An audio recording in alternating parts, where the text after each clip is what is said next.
मध्य प्रदेश के ग्वालियर में प्रधानमंत्री नरेंद्र मोदी विपक्ष दलों पर जमकर गरजे। उन्होंने कहा कि अगर उनकी सरकार 9 साल में काम करके दिखा सकती है तो बीते 60 साल में कितना काम हो सकता था। उनके पास भी मौका था लेकिन नहीं कर पाए, यह उनकी नाकामी है। वो तब भी गरीबों की भावनाओं से खेलते थे, आज भी वही खेल खेल रहे हैं। वो तब भी जात पात के नाम पर समाज को बांटते थे, आज भी वही पाप कर रहे हैं। वो तब भी आतंक भ्रष्टाचार में डूबे रहते थे, आज तो एक से बढ़कर एक घोर भ्रष्टाचारी हो गए हैं। तो वो तब भी सिर्फ और सिर्फ एक परिवार का गौरव गान करते थे, आज भी वही करने में अपना भविष्य देखते हैं। प्रधानमंत्री का यह बयान बिहार में हुई जातिगत जनगणना के आंकड़े जारी होने के बाद आया है। मध्य प्रदेश के ग्वालियर में प्रधानमंत्री नरेंद्र मोदी विपक्ष दलों पर जमकर गरजे। उन्होंने कहा कि अगर उनकी सरकार 9 साल में काम करके दिखा सकती है तो बीते 60 साल में कितना काम हो सकता था। उनके पास भी मौका था लेकिन नहीं कर पाए, यह उनकी नाकामी है। वो तब भी गरीबों की आज भी वही खेल खेल रहे हैं। वो तब भी जात पात के नाम पर समाज को बांटते थे, आज भी वही पाप कर रहे हैं। वो तब भी आतंक भ्रष्टाचार में डूबे रहते थे, आज तो एक से बढ़कर एक घोर भ्रष्टाचारी हो गए हैं। तो वो तब भी सिर्फ और सिर्फ एक परिवार का गौरव गान करते थे, आज भी वही करने में अपना भविष्य देखते हैं। प्रधानमंत्री का यह बयान बिहार में हुई जातिगत जनगणना के आंकड़े जारी होने के बाद आया है।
लाख गरीबों को इलाज करवा के दे दिया, गरीबों की जान बची, बच्चों की पढ़ाई हो लिखाई हो। मैं कहना चाहता हूं केवल 2 मिनट में, ये कांग्रेस जब थी मित्रों, आपको पता है प्रधानमंत्री आवास के मकान भेजे थे, नरेंद्र मोदी जी ने, कमलनाथ ने वापस कर दिए। स्टेट का शेयर ना देना पड़े और गरीबों को मकान से वंचित करने का पाप किया। आज जल जीवन मिशन की कई योजनाओं का प्रधानमंत्री जी शिलान्यास कर रहे हैं। मुझे खुशी है कहते हुए, मेरी लाडली बहनों, हैंडपंप से पानी भरना बंद होगा। जल जीवन मिशन बनाया भारत सरकार ने, कमलनाथ ने शुरू ही नहीं किया जब उनकी सरकार थी। हमने 65 लाख घरों में नलों से पीने का पानी पहुंचा दिया और आने वाले 1.5 साल में कोई घर टोटी वाले नल के बिना नहीं रहेगा। हर घर में टोटी वाला नल लगा के पीने का पानी देंगे। टोटी खोलोगी तो झरझर पानी आएगा और गुंडोर गगरा भर जाएंगे।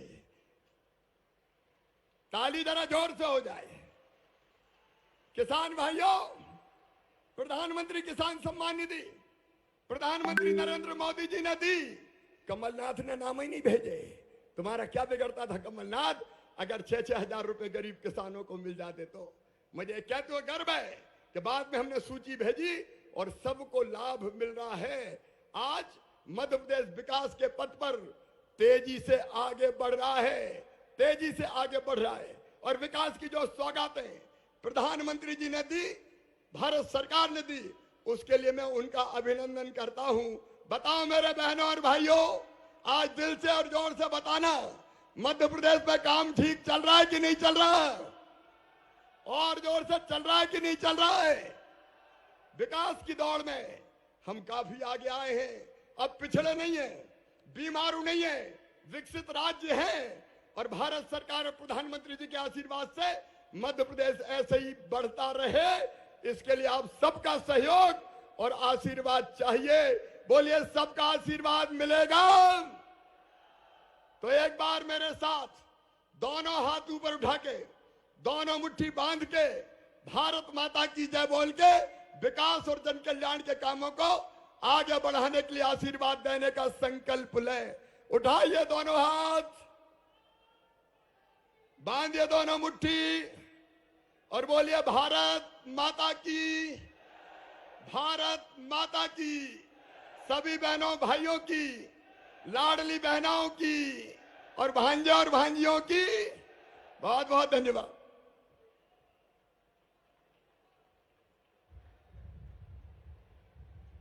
बहुत बहुत धन्यवाद माननीय मुख्यमंत्री मध्य प्रदेश। और अब वो शुभ घड़ी जब ग्वालियर की पवित्र माटी मध्य प्रदेश का नया सुनहरा इतिहास गढ़ने जा रही है। महात्मा गांधी के आदर्शों पर चलने वाले माननीय प्रधानमंत्री जी से हम विनम्र अनुनय करते हैं कि कृपया मध्य प्रदेश की विभिन्न महत्वपूर्ण युग परिवर्तक विकास परियोजनाओं का शिलान्यास, शुभारंभ तथा लोकार्पण करें।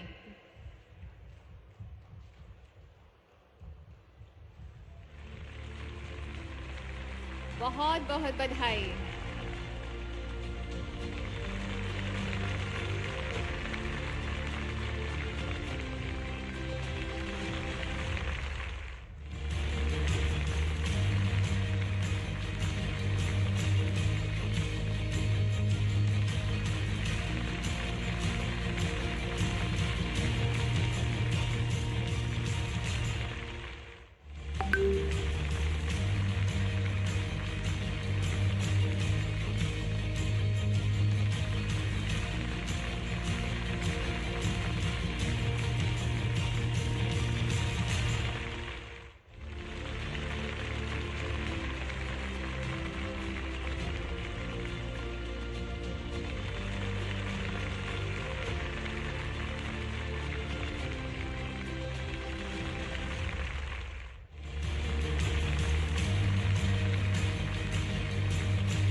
30,000 करोड़ की योजनाएं। बहुत बहुत बधाई आप सभी को और बहुत बहुत धन्यवाद माननीय प्रधानमंत्री जी, बहुत बहुत धन्यवाद इन युग परिवर्तक सौगातों के लिए।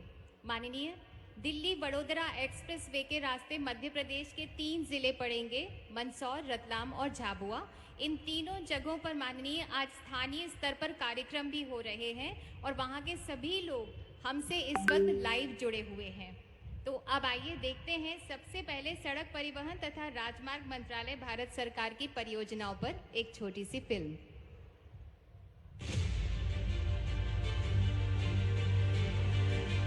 माननीय प्रधानमंत्री श्री नरेंद्र मोदी जी का दृढ़ विश्वास है कि आर्थिक प्रगति के लिए मजबूत बुनियादी ढांचा आवश्यक है। यही कारण है कि उनके नेतृत्व में गत 9 से 10 सालों में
तालियां बजाते थक गए।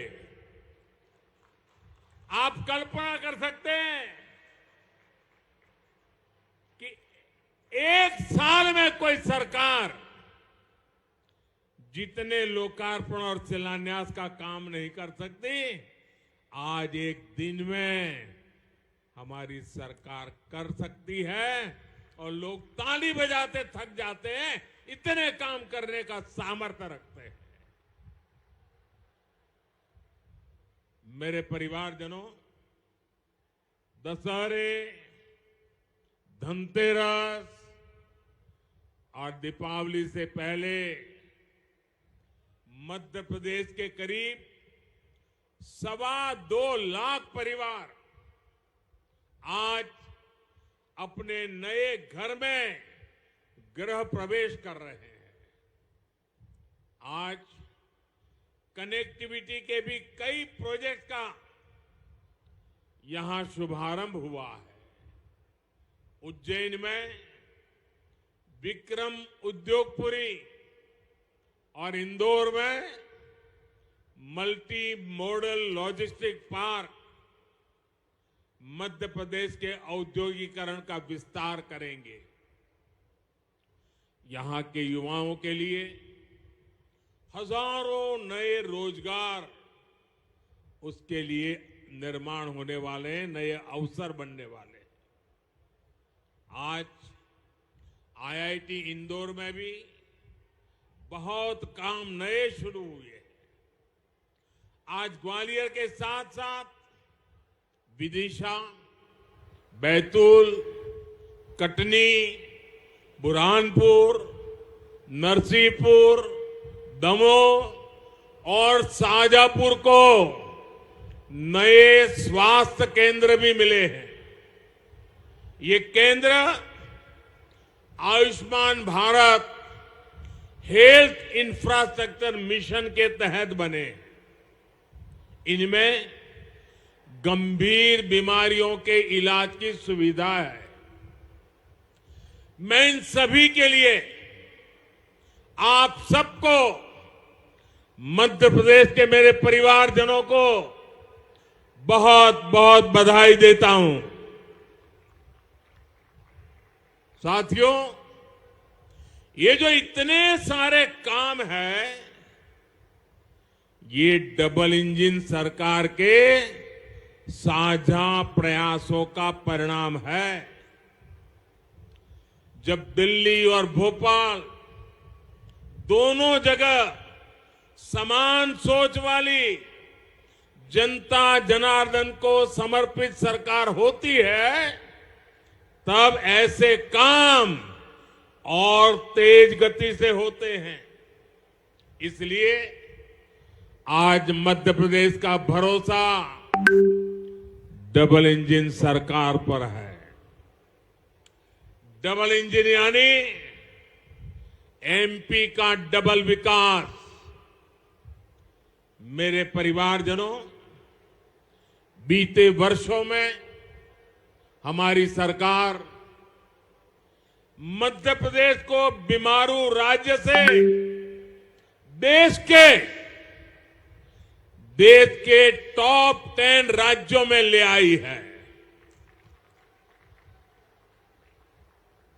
यहां से अब हमारा लक्ष्य मध्य प्रदेश को देश के टॉप 3 राज्यों में ले जाने का है। एमपी टॉप 3 में जाना चाहिए कि नहीं जाना चाहिए? एमपी का स्थान टॉप 3 में होना चाहिए कि नहीं होना चाहिए? बड़े गर्व के साथ 3 तक पहुंचना है कि नहीं पहुंचना है? ये काम कौन कर सकता है? ये काम कौन कर सकता है? ये काम कौन कर सकता है? ये काम कौन कर सकता है? ये गारंटी कौन दे सकता है? ये गारंटी कौन दे सकता है? आपका जवाब गलत है। ये गारंटी एक जिम्मेदार नागरिक के नाते आपका एक वोट मध्य प्रदेश को नंबर 3 पे ले जा सकता है जी। डबल इंजन को दिया आपका हर वोट एमपी को टॉप 3 में पहुंचाएगा। मेरे परिवारजनों, एमपी का विकास वो लोग नहीं कर सकते जिनके पास ना तो कोई नई सोच है, न विकास का रोड मैप है। इन लोगों का सिर्फ एक ही काम है, देश की प्रगति से नफरत, भारत की योजनाओं से नफरत। अपनी नफरत में ये देश की उपलब्धियों को भी भूल जाते हैं। आज आप देखिए, पूरी दुनिया भारत का गौरवगान कर रही है। दुनिया में भारत का डंका बज रहा है कि नहीं बज रहा है? बज रहा है कि नहीं बज रहा है? आज दुनिया को भारत में अपना भविष्य दिखता है, लेकिन जो राजनीति में उलझे हुए हैं, कुर्सी के सिवा जिनको कुछ नजर नहीं आते, उन्हें आज दुनिया में हिंदुस्तान का डंका बजना भी अच्छा नहीं लगता है। भारत, सोचिए दोस्तों, 9 वर्षों में 10वें नंबर से 5वें नंबर की आर्थिक ताकत बन गया है। लेकिन ये विकास विरोधी लोग ये सिद्ध करने में जुटे हैं कि ऐसा हुआ ही नहीं है। मोदी ने गारंटी दी है कि अगले कार्यकाल में भारत दुनिया की टॉप 3 इकोनॉमी में एक नाम हमारे हिंदुस्तान का होगा। इससे भी सत्ता भूखे कुछ लोगों के पेट में दर्द हो रहा है। मेरे परिवारजनों, विकास विरोधी लोगों को देश ने 6 दशक दिए थे। 60 साल कोई कम समय नहीं होता है। अगर 9 साल में इतना काम हो सकता है तो 60 साल में कितना हो सकता था? उनके पास भी मौका था, वो नहीं कर पाए। ये उनकी नाकामी है। वो तब भी गरीबों की भावनाओं से खेलते थे, आज भी वही खेल खेल रहे हैं। वो तब भी जात पात के नाम पर समाज को बांटते थे, आज भी वही पाप कर रहे हैं। वो तब भी आकंठ भ्रष्टाचार में डूबे रहते थे, और आज तो वो एक से बढ़कर एक घोर भ्रष्टाचारी हो गए हैं। वो तब भी सिर्फ और सिर्फ एक परिवार का गौरवगान करते थे, आज भी वही करने में वो अपना भविष्य देखते हैं। इसलिए उनको देश का गौरवगान पसंद नहीं आता। मेरे परिवारजनों, मोदी ने गरीब, दलित, पिछड़े, आदिवासी परिवारों को पक्के घर की गारंटी दी है। अभी तक इसके तहत देश में 4 करोड़ परिवारों को अपने पक्के घर मिल चुके हैं। यहां एमपी में भी अभी तक लाखों घर गरीब परिवारों को दिए जा चुके हैं और आज भी इतनी बड़ी मात्रा में घरों का लोकार्पण किया गया है। जब इन लोगों की सरकार दिल्ली में थी तब गरीबों के घर के नाम पर भी सिर्फ लूट होती थी। ये लोग जो घर बनवाते थे वो रहने लायक भी नहीं होते थे। देश भर में ऐसे लाखों लाभार्थी थे जिन्होंने कभी उन घरों में पैर तक नहीं रखा। लेकिन आज जो घर बन रहे हैं उनमें खुशी खुशी गृह प्रवेश हो रहा है। ऐसा इसलिए क्योंकि ये घर हर लाभार्थी बहन भाई खुद अपने हिसाब से बना रहा है, अपने सपनों के अनुरूप, अपनी जरूरतों के हिसाब से अपना घर बना रहा है। हमारी सरकार जैसे जैसे काम होता जाता है, टेक्नोलॉजी के माध्यम से मॉनिटर होता है और तुरंत उसके खाते में सीधे पैसे भेज देती है। कोई चोरी नहीं होती है, कोई कटकी कंपनी नहीं, कोई भ्रष्टाचार नहीं और उसका घर बनना आगे बढ़ जाता है। पहले घर के नाम सिर्फ 4 दीवारें खड़ी होती थी। आज जो घर मिल रहे हैं इनमें टॉयलेट, बिजली, नल से जल, उज्ज्वला की गैस, सब कुछ एक साथ मिलता है। आज यहां ग्वालियर और श्योपुर जिले के लिए अहम जल परियोजनाओं का भी काम शुरू हुआ है। ये भी इन घरों में पानी की सप्लाई में मदद करेगी। साथियों, इन घरों की लक्ष्मी यानी मेरी माताएं बहनें घर की मालिक हो, ये भी मोदी ने सुनिश्चित किया है। आपको पता है ना कि पीएम आवास योजना के घरों की रजिस्ट्री महिलाओं के नाम भी होती है। पीएम आवास योजना के घरों से करोड़ों बहनें लखपति हुई है। जिनके नाम कोई संपत्ति नहीं थी उनके नाम पर लाखों के घर रजिस्टर हुए हैं। आज भी जो घर मिले हैं उनमें से ज्यादातर घरों की रजिस्ट्री बहनों के नाम पर है। और भाइयों बहनों, मोदी ने अपनी गारंटी पूरी की है। मैं एक गारंटी आप बहनों से भी चाहता हूं। मैं जरा बहनों से पूछना चाहता हूं, मैंने तो मेरी गारंटी पूरी की, आप एक गारंटी देगी? आप मुझे गारंटी देगी? पक्का देगी? तो मुझे गारंटी चाहिए घर मिलने के बाद अपने बच्चों को अच्छे से पढ़ाना है, कोई ना कोई कौशल सिखाना है। करोगे?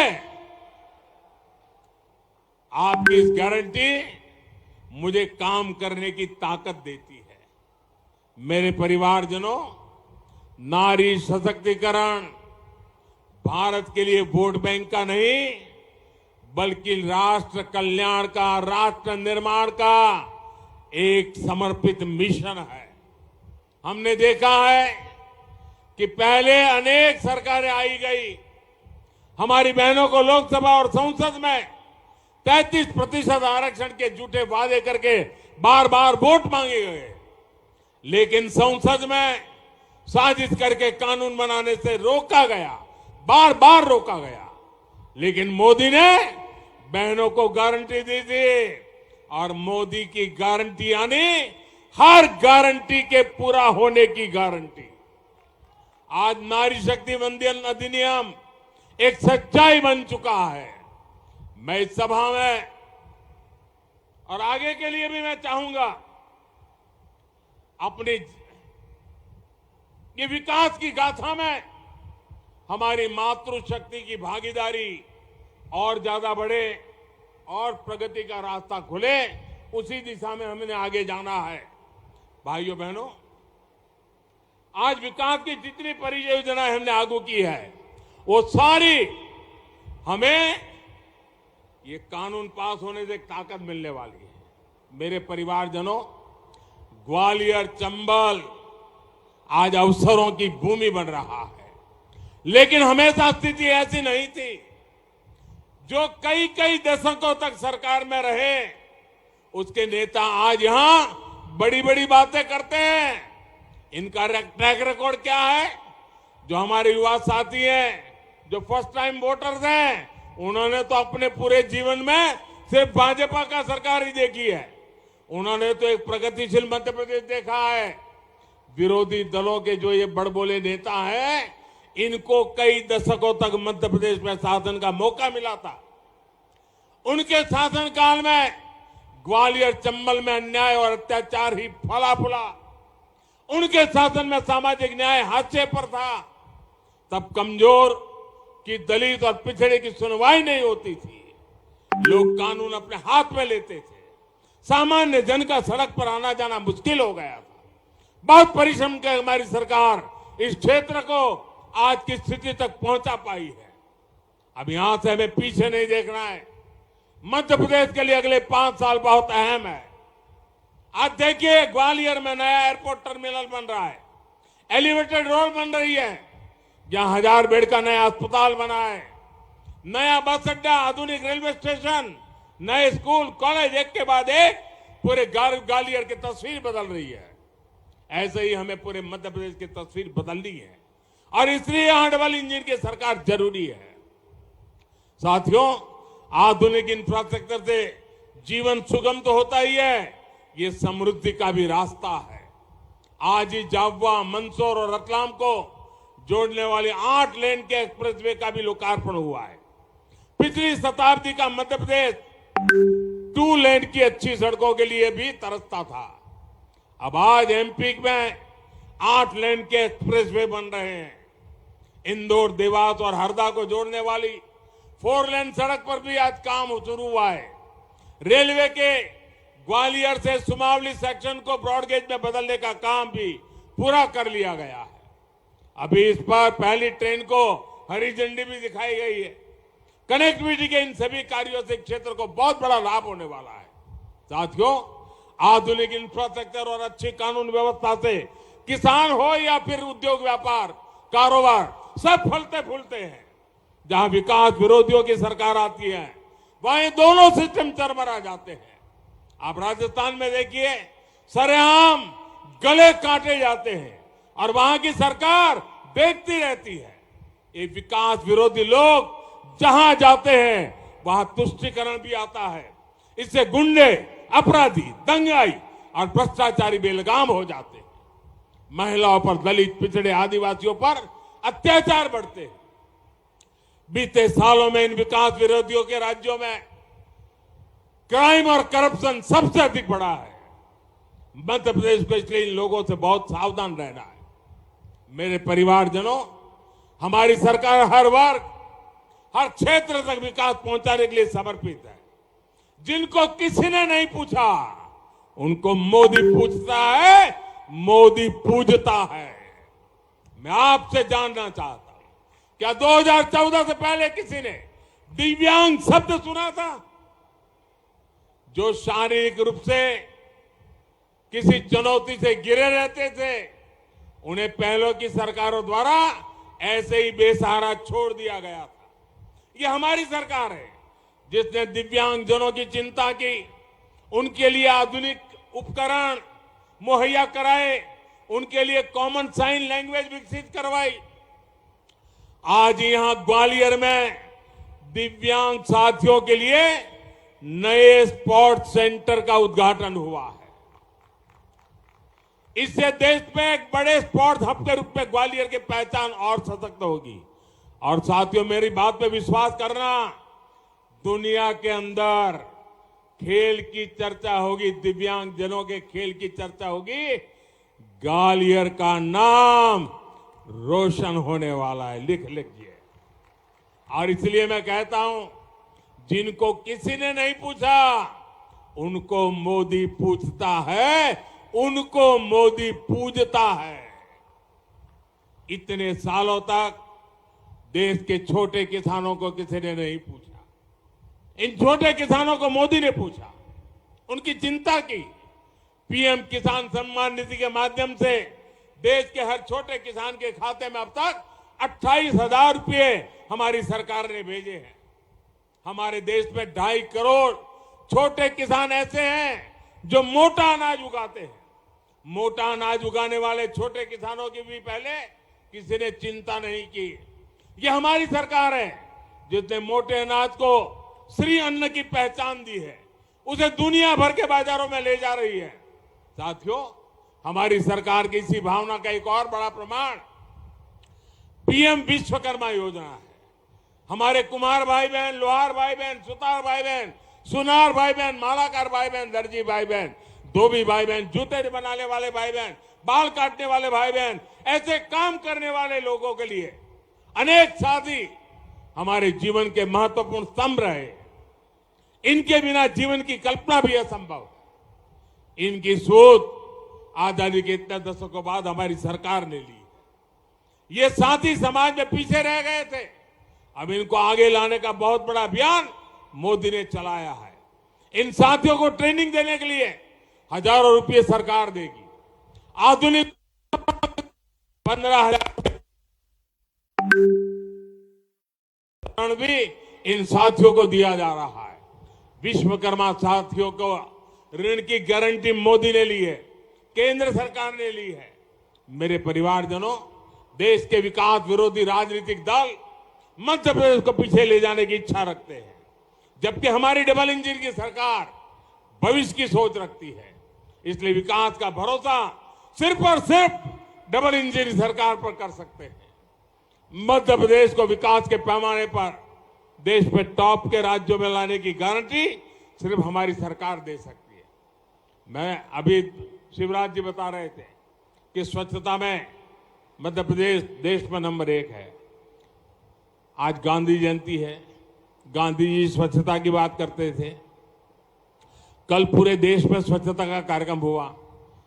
एक भी कांग्रेसी को आपने स्वच्छता करके देखा क्या? स्वच्छता करने के लिए अपील करते देखा क्या? क्या मध्य प्रदेश का स्वच्छता में नाम नंबर 1 हुआ है? ये भी कांग्रेस वालों को पसंद नहीं है। वो मध्य प्रदेश का क्या भला करेंगे भैया? ऐसे लोगों पर भरोसा कर सकते हैं क्या? और इसलिए मैं आप सबसे आग्रह करता हूं भाइयों बहनों, विकास की इस रफ्तार को आगे बढ़ाना है, बहुत तेजी से बढ़ाना है। और आप इतनी बड़ी तादाद में आशीर्वाद देने आए, मैं ग्वालियर चंबल के आप साथियों को इतनी बड़ी संख्या में यहां आशीर्वाद देने के लिए पधारने पर हृदय से आभार व्यक्त करता हूं। मेरे साथ बोलिए, भारत माता की, भारत माता की, भारत माता की। बहुत बहुत धन्यवाद। कोटि कोटि धन्यवाद माननीय प्रधानमंत्री जी। इस क्षेत्र और मध्य प्रदेश को प्रगति का अक्षय प्रकाश देने के लिए बहुत बहुत आभार माननीय प्रधानमंत्री जी। जोरदार तालियों से माननीय प्रधानमंत्री जी का ऊपर हाथ करके तालियां बजाएं, माननीय प्रधानमंत्री जी का स्वागत करें, आभार व्यक्त करें। बहुत बहुत धन्यवाद माननीय प्रधानमंत्री जी। बापू के सपनों का भारत साकार करने के लिए आपका हृदय से आभार। आज का भारत कैसा है, बापू ने सोचा वैसा है। आज बापू का जन्म दिवस है और उनके सपनों को साकार करने के लिए कृत संकल्प है माननीय प्रधानमंत्री जी। बहुत बहुत आभार। तो प्रधानमंत्री